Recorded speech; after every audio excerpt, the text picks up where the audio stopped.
This is the agenda of the course. Again, is essentially the Chatbot 101, but the focus is primarily towards marketing. Now, you can use Chatbot for many things, right? Have done the course also for government agencies as well, and that is focused primarily on community building or community engagement. Now, so chatbot, I always say is just a tool, right? And of course, underlying the hood, there are different things, right? There are um, the AI element of it. There is the dashboard management of it, content management of it. All these are tools, but it's in different organizations, different companies, different industries, different sectors can actually employ this and use it to automate certain processes, improve the speed in terms of information and processes get exchanged, right? So you can do that, right? So again, this is a very quick agenda, right? With I will start off with an overview. This is the course itself. I will essentially lay the foundation at the start of the course typically to say what the common usage of chatbot and across the different industries. Currently, I would think there are a few key industries that are using chatbot, or we see chatbots fairly used at a higher frequency. That are typically sectors where they do have a lot of customer inquiries. Banks, for example, healthcare, insurance. So these are the, let's say, usual suspects in where chatbots are typically the first to roll out. But of course, not all are private sectors or private organizations or entities.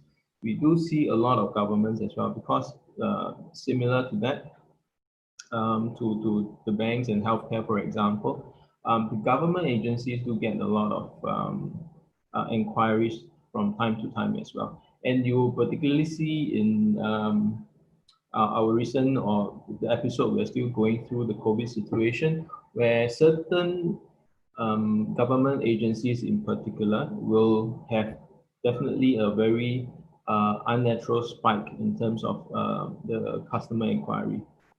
And how do you engage all that? And training people to take on this additional volume overnight, it's not easy, right? Now, even assuming you can do that, can you keep on, let's say, training people and sustain it for a long time? Well, that's one solution, but of course, chatbot, again, as a tool, it presents an alternative where you spend X amount of time, X amount of effort to train a person, a team. Now, would you also want to spend X amount of time to have us to train up a solution that essentially help to take away some of this natural spike or down? So you don't have, of course, you keep your key team around. Now, one fallacy we always hear, or there's always a big concern. So will chatbot take away people's job? So I always say this: the answer is no, because nobody now in our generation at least would be able to take away completely the human element of it. Yeah, but what's important is that we work very closely with AI, with the tools. Chatbot is again one of the tools. We need to work very closely with them. Now, coming back to the volume changes, right? Seasonality and unforeseen, unexpected situations like this. Now, a digital solution like a chatbot, it comes in very, very handy as a very effective solution, right? For us to, let's say, escalate our resources so as to attend to all these kind of inquiries that may come in, right? So, and it's a matter of time that we need to spend as an organization to start building this capability. And this is made very glaringly obvious by the COVID situation. So I do see a trend that organizations, private, public, they will be the same in this manner. More and more companies will start to use chatbot to different degrees of sophistication, basically to have a capability to take on unnaturally high volume, but without extensively burdening their human capital. So probably that's also one of the reasons why you guys are listening to me here and have probably an intention to take on the course, right? Yeah, so now chatbot, again, there are different types of chatbot. We'll talk a little bit more about that. There are when I say different type of chatbots, obviously there are different companies that does it. There are different levels of sophistication to that. There are also now more and more companies giving you the tools that would make it pretty easy for you to build a chatbot. Google has Dialogflow, and a few other companies have made programs and systems that would allow very simple chatbot systems to be built, right? And when I say simple, it means probably in a matter of hours, you can already build a chatbot that is able to answer very simple questions and already can act as a very simple customer service officer, for example, right, as a start. Right, we will also take a look at the different technology behind it. Natural language processing, that is we'll spend quite a bit of time on this piece. And this piece is relating to what we call AI chatbot or artificial intelligence enabled chatbot that essentially let the chatbot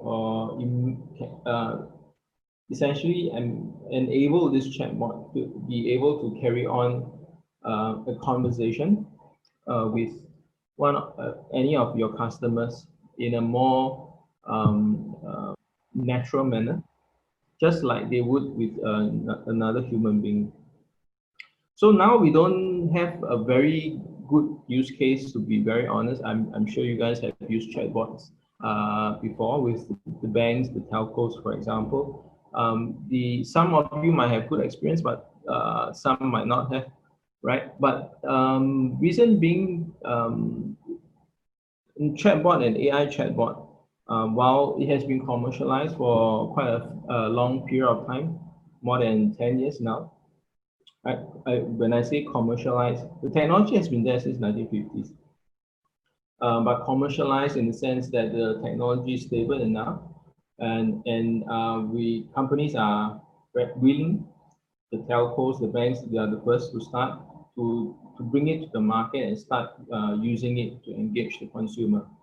Right. So this kind of interaction, well, has 10 years is not a long time. It's still improving, but one thing I can assure you is that the technology is improving by leaps and bounds, right? So very soon, anyway, like I mentioned before, whether it's driven by COVID, whether it's driven by other macro trends, using AI alongside our human counterparts to automate certain processes, that's something that is going to stay, right? So whether you like it or not, whether the chatbot is able to converse with you 100% as a human being, that's probably not the most important thing as of now. The most important thing is that are you able to, let's say, weed out as an organization, right? Are you able to weed out, let's say, 60 to 80% of the repetitive questions or inquiries that are coming through? Because that are things that you can automate. And if you, from an organization standpoint, right, if I can automate and I don't automate this piece, right, is there an opportunity cost? And the answer is likely yes. And that's where companies would be looking at areas like this, customer service and things like that, where it's very repetitive, and there's a very good reason for us to automate. Right, chatbot comes into play in these kind of areas. Right, so we talk a bit about that, and of course, we will also be a little bit more hands-on in that. We in this particular course is a one-day course. In the second part of the day, in the later part of the day of the course, what we will do is that we will also spend some time, and we will use Google Dialogflow. It's a free platform where I will essentially demonstrate and go through the fundamentals of it, and you start to build your very own first chatbot if you have not done it before. Right. So this is one of the key highlight of the course, where you really have some hands-on experience, and you can get a feel of some of the technicality, because using Google Dialogflow, you need to know certain technical jargons, what is, and we will go through all of that.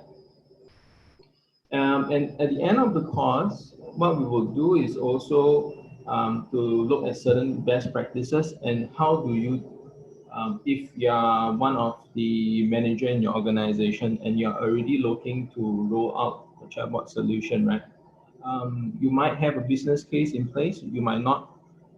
You might already have, let's say, a tender out in the market, and now you're just getting more knowledge surrounding this area, so then you can do a better evaluation, things like that. So all this will then also be covered, because at the end of the day, practicality is important, right? So we will cover all these practical aspects of what might be required from people like you who are showing interest in taking the course. Right, so this is part of the deck. What I'm showing are slides from the deck, which would be used as the course material.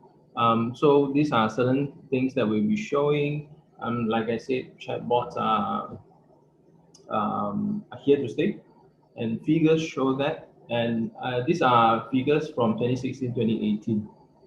And I think if the big research houses like Forrester, Gartner do another study this year, probably one paper will come out early next year, and you will see all this number jumping very significantly after this entire COVID situation. Right, so again, I can't iterate it enough.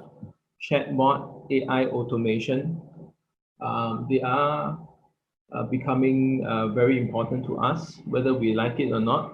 And most importantly is whether we like it or not, most of the time I think it's not that important, right?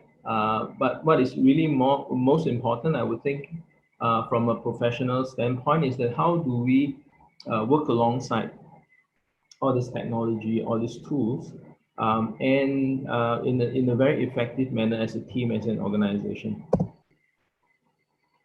Right. I'll also be going through some examples that you see. These are Singapore examples, and depending on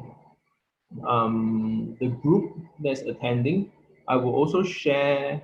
I like to do this because I think I need to bring some practical examples, some practical experience into context, so then you guys can appreciate it better. Again, because chatbot is a tool, right? How do you then use it, whether it's for marketing, whether it's for community engagement, or even for, let's say, upselling as a sales agent? How do you then use this effectively to achieve certain means that would benefit your organization and yourself as well? Right, so these are some of the common ones in Singapore. And you do see chatbots being used in more and more in the healthcare space. And One thing I would like to note that again, at this point in time, I'm not too sure, because from the record, there are probably close to 200 people who will be attending this webinar. Of course, not all will attend, and I could imagine from this group of, let's say, 100 to 200 people, you're coming from quite a diverse background.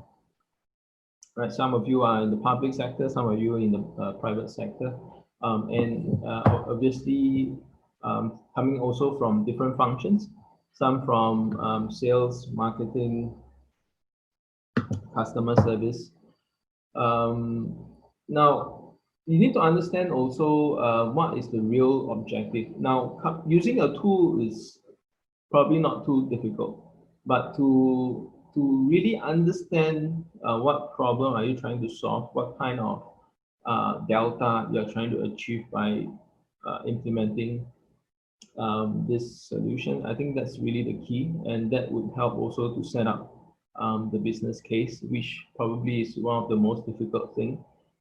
If you are going to lead or start this chatbot or any AI automation project, coming out with the business case and justifying it, probably personally, I think that's probably the most challenging part, right? Now, and why I'm stuck on this slide is that I wish to highlight a chatbot can be used for different means. In a private organization, obviously, most of the time it is to either reduce costs because I want to improve my operations efficiency, and that essentially ultimately leads to a cost reduction. Or I want to essentially enhance my performance in terms of sales, in terms of the outreach as marketing. I can use the chatbot for all those. Now, in private sector, that's a little bit different. In healthcare, it's a little bit different. Um, this probably is a more relevant example.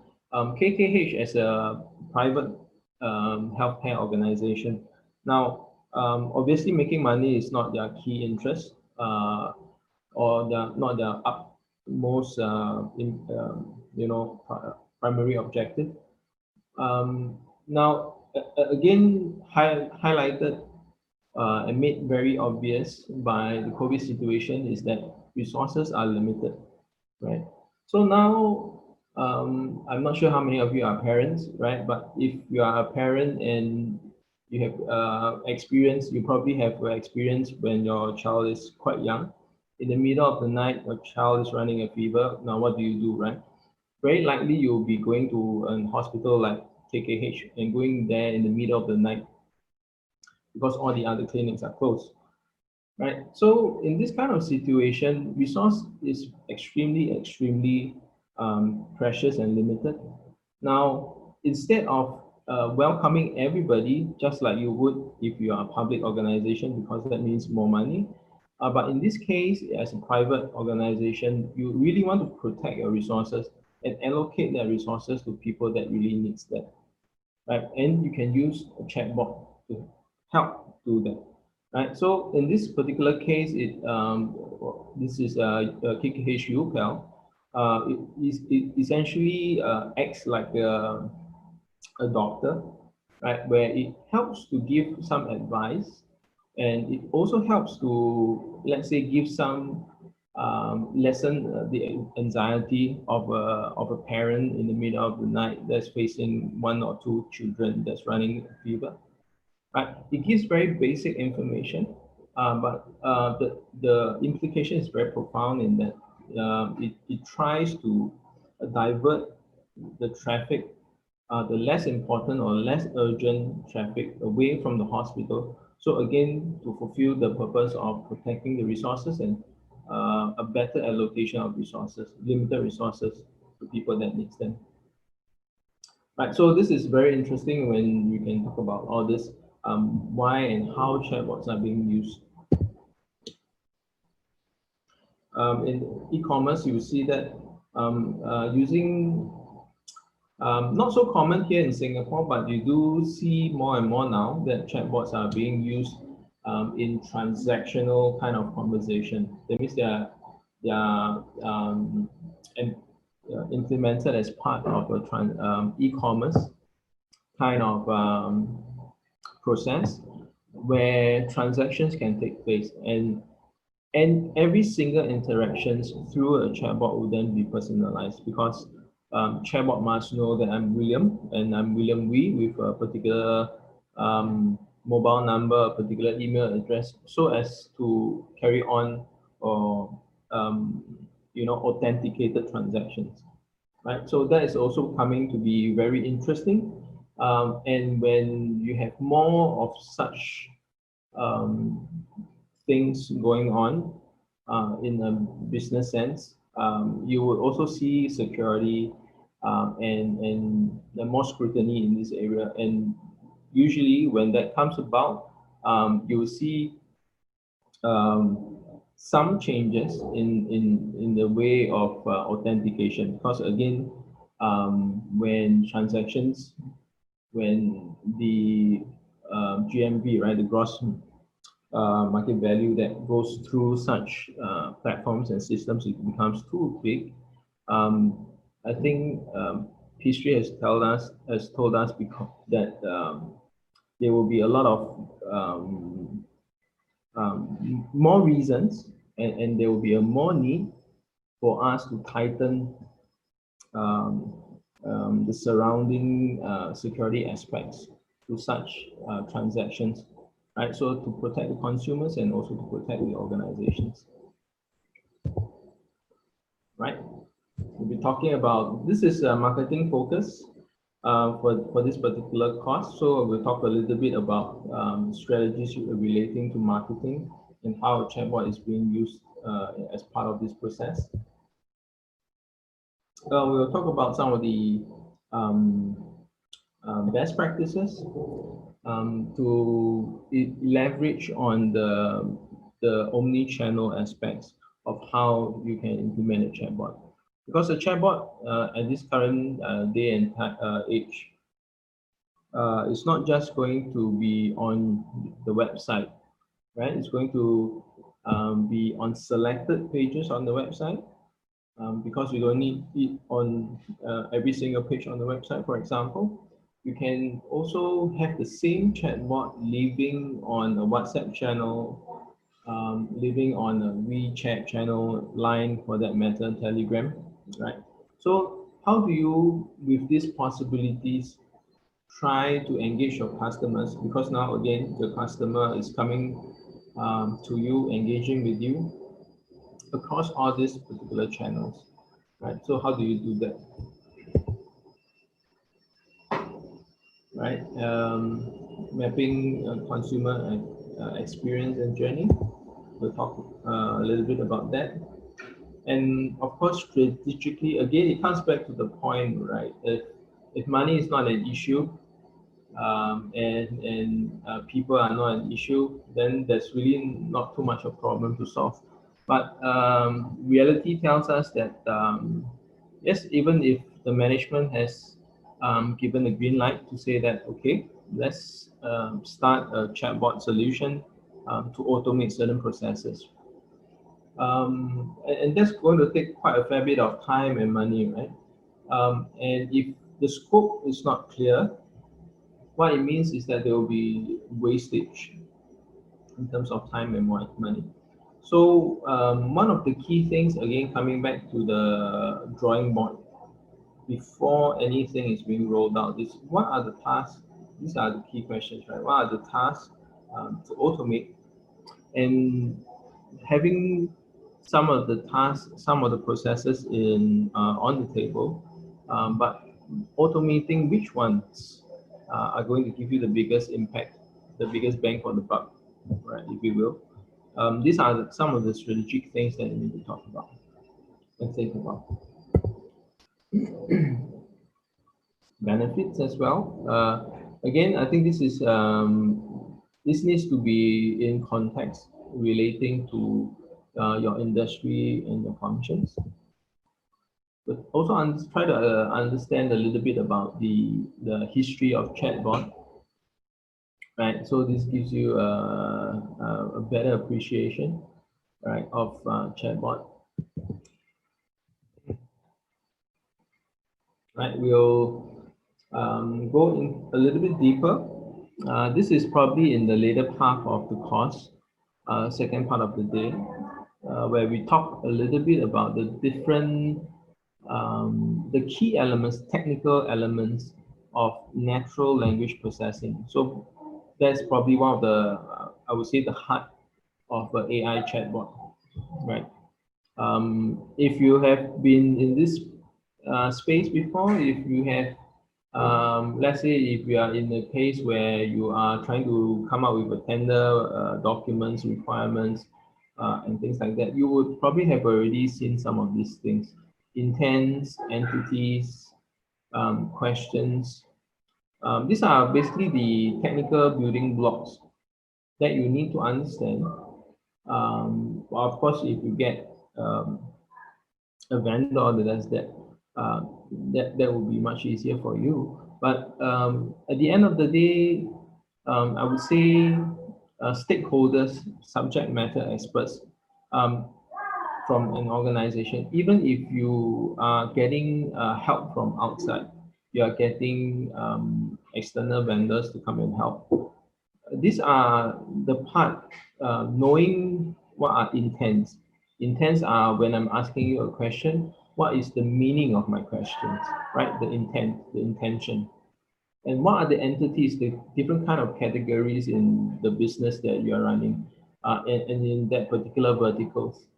If you're running insurance, if you're in the insurance business, what payments, and the different kind of policy, whether you are a general insurance, life insurance, these are it, things that would then needs to be categorized as different entities and things like that.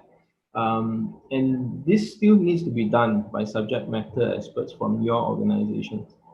So you can't really leave it to the outsiders because they don't know. They know they can help you arrange. They can help you do certain profiling of the data to make it easier for technical systems to execute. Now, but with this data management of picking the brains from your organizations, these are things that still needs to be done by you guys as the SME, right? The subject matter experts. So it helps definitely that if you can appreciate, you can understand the fundamentals of NLP and what is really key to your organization, and in particular, the different topics and different points that will help achieve the tasks or the processes that you're trying to automate. Right, so let me just take a pause at this point in time. I'll check the chat to see if there's any questions coming up. Okay, so the chat is still very quiet. Right, so let's get back.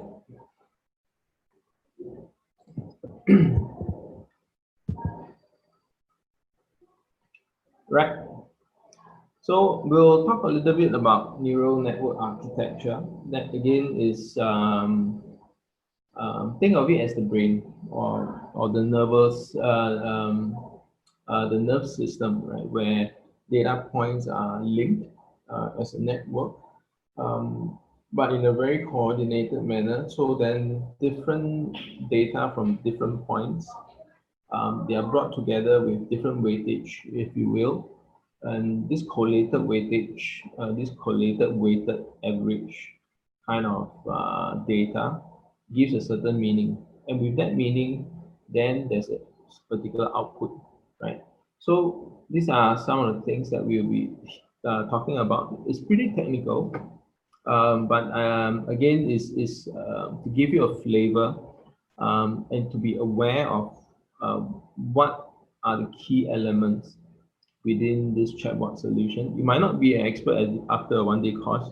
It's very unlikely that you will be an expert after a single day course. But I think what's really important is that you are aware, and even for the technical parts of it, you are aware that these are the things that's going on, right? Because down the line, it could be 1 year, 2 years, 3 years, 5, 10 years. something goes wrong, at least you probably have some inkling on, where are the possible parts that are, let's say, becoming quite irrelevant, and where there are certain parts that it's facing. Right.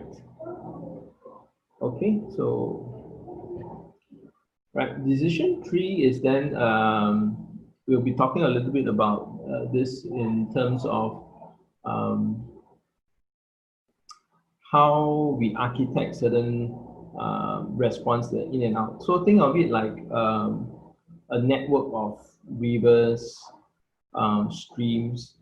So when water flows, right, there are so many possibility the water will flow. Now, at, as an architecture or architect in this particular sense, we are trying to architect, when if there's a certain kind of input, depending on that input and depending on which part of the conversation and which part of these inputs are coming from, right? We will then decide where it will then flow. So all the inputs, the outputs, and the different gateways, if you will, are all planned out. So these are a big part of coming out with a chatbot solution.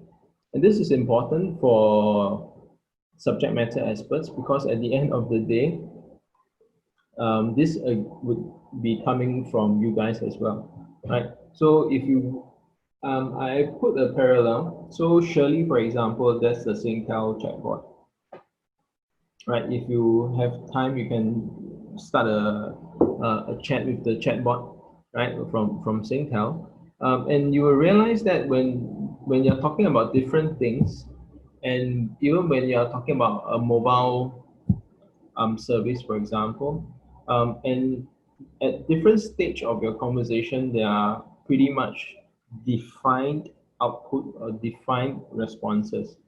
And if you relate that back to this, is exactly how it will be it will perform. Excuse me. Right, and every single response are there because they are expecting an input from you, and that's all coming from something like this, a decision tree, right? And again, this is something that the external vendor can facilitate, but all the different expected input, expected output, this all has to be done, or at least the information needs to be come from the experts like yourself, right? So this is pretty important, I would say. This is more towards the NLP where we do the different weightage of language and semantic meaning, right? Bank, is it a river bank or the bank that you store or keep money, right? Things like that. We'll talk a little bit about that.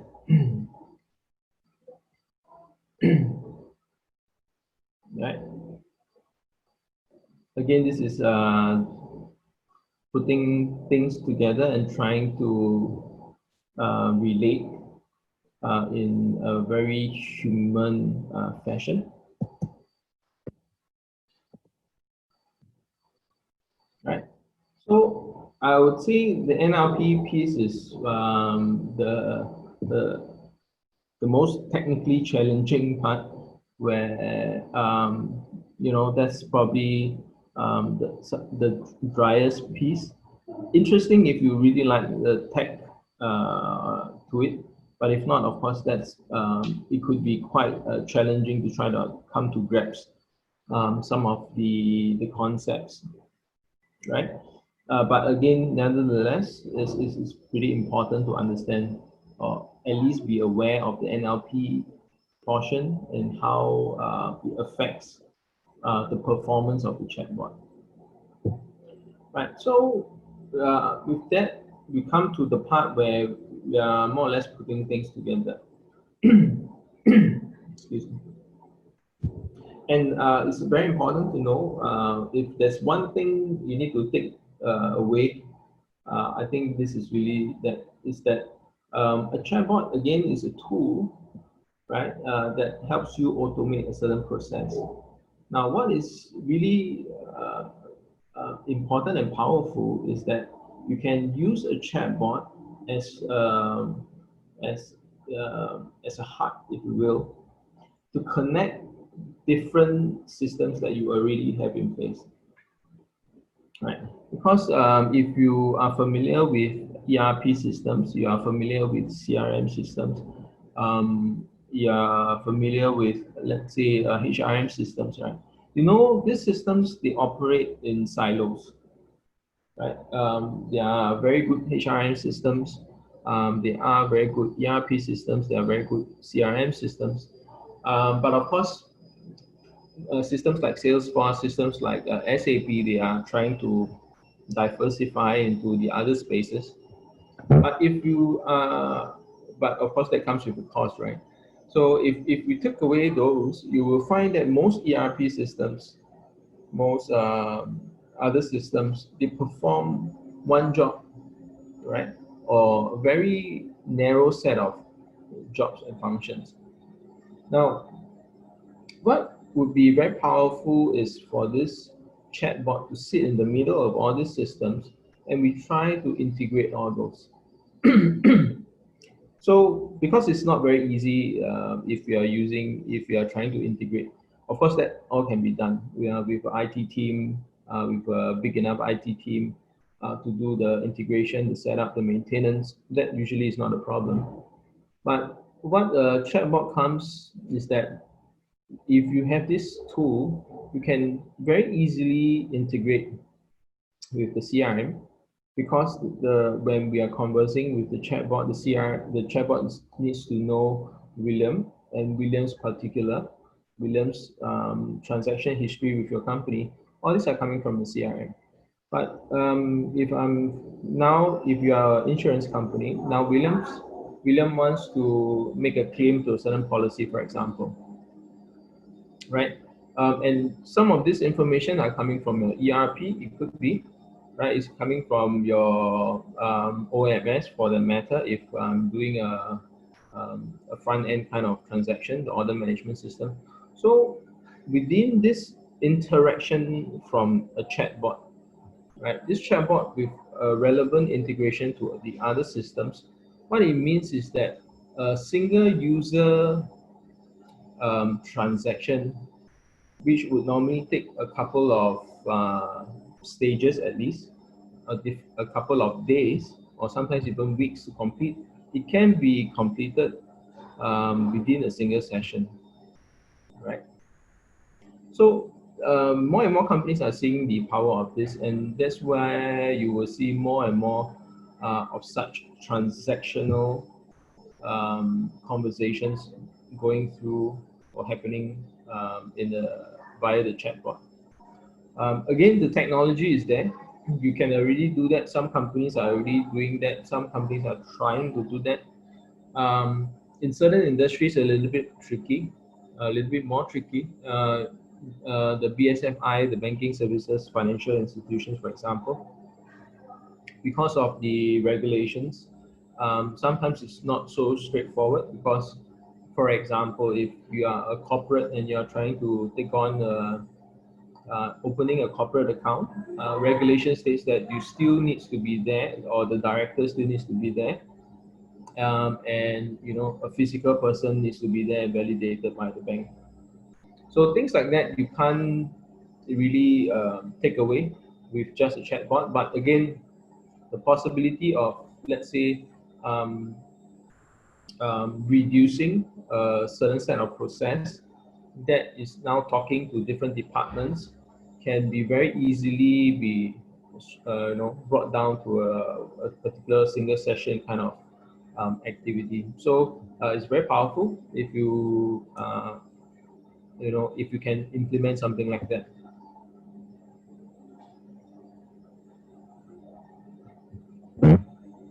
Right. Yeah, so this I will spend some time, because at the end of the day, we could have the most powerful chatbot, but it's just so difficult to use. Nobody's going to use it, as simple as that. So these are some of the things that we will be talking about. How do we deconstruct a chatbot? and humanize it, right? From the front end to the back end. Yeah, and when I say humanizing it,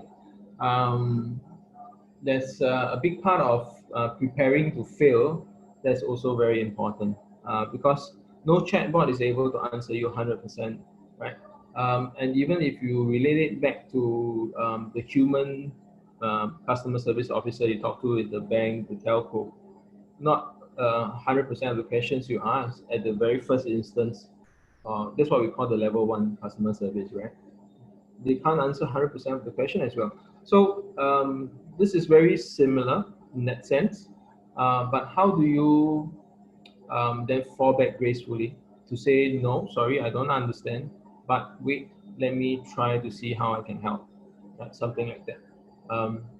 Because the truth is that we are less forgiving to a chatbot still at this point in time, because of legacy solutions where we have a preconception that a chatbot anyway will not be able to answer me, right? So why am I still brought to chat with the chatbot to waste time, right? Things are changing, but there's still this kind of adoption period where consumers needs to be more accustomed, right, to chatting with the chatbot particular times, right? So this will spend time, like I mentioned, we'll be using Google Dialogflow. There are a few tools out there that are free to use. You can do up a pretty decent chatbot entirely free, but we'll be using Google Dialogflow. Again, Google is one of the top organizations, if not the best, in the sense of AI automation and having solutions around the chatbot, right? So we'll be using that. And then I'll be talking about the different channels again. These are more the different chatbot solutions, whether it's DIY platforms, whether it's enterprise solutions, right? And then we'll be talking about best practice, like I mentioned. And for this is important in the sense of now, maybe from here, I'll come to the last point, right? Right, coming up with a chatbot solution is going to be a big exercise, right? Big exercise in the sense that building a chatbot itself would take weeks and months already, but we don't measure just that, right? We measure the time before, where we need to work out the business case, where we need to work out what are the objectives, what are the things to automate, and of course at the end, after you have implemented, the review stage, where we are looking at what are the data points that's coming from the chatbot itself. Now, don't forget that chatbot, it gives a very good channel for you to collect information from your customer or data points. Right. So these are essentially the part where you do a reflection to say, is your bot good enough? Are they answering the questions correctly or not? So these are then the kind of after review activities that will go on. Right. So with that, I hope to have given you a good overview of the course. Right. So of course, this will be held with Aventis. And if you are keen, please scan this QR code. I will leave the slide on this page, right? Take a picture or scan this to get the URL. You can register for the course. And of course, if you need more information, you can always reach out to me. But I'll leave the slide on this page. You can reach out to me via Roche. Roshini. The contact details are there as well. Right. So I will keep this here. And now, if there's any questions you on the side, you feel free to ask me in the chat.